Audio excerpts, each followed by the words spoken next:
এই গরমের সময় শরীরকে ঠান্ডা রাখার জন্য দই লস্যি বাড়িতেই বানিয়ে নিন। তাহলে চলুন বন্ধুরা, এইরকম পারফেক্ট দই লস্যি কিভাবে খুব সহজ উপায়ে বাড়িতে আপনারা বানিয়ে নিতে পারেন দেখে নেওয়া যাক। অবশ্যই ভিডিওটি ফুল দেখবেন। লস্যি করার জন্য এখানে সর্বপ্রথম দইয়ের প্রয়োজন। তাহলে দইটি আমি 500 গ্রাম নিয়েছি আর এটি একটি মাটির পাত্রের মধ্যে দিয়ে নিয়েছি। আপনারা চাইলে যে কোনো পাত্রের মধ্যেই দিতে পারেন। এরপরে এখানে পরিমাণ মতো চিনি, আমি এখানে 4 চা চামচ পরিমাণ চিনি অ্যাড করছি। দই নেওয়া হয়ে গেলে একটি ডাল ঘুরিয়ে নিয়ে কন্টিনিউ এইরকম ভাবে নাড়াচাড়া করতে থাকবেন।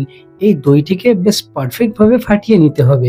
তাহলে বন্ধুরা, যতক্ষণ এই দইটি পারফেক্ট না রেডি হচ্ছে ততক্ষণ পর্যন্ত এটিকে কন্টিনিউ এইরকম ভাবে নাড়াচাড়া করতে হবে।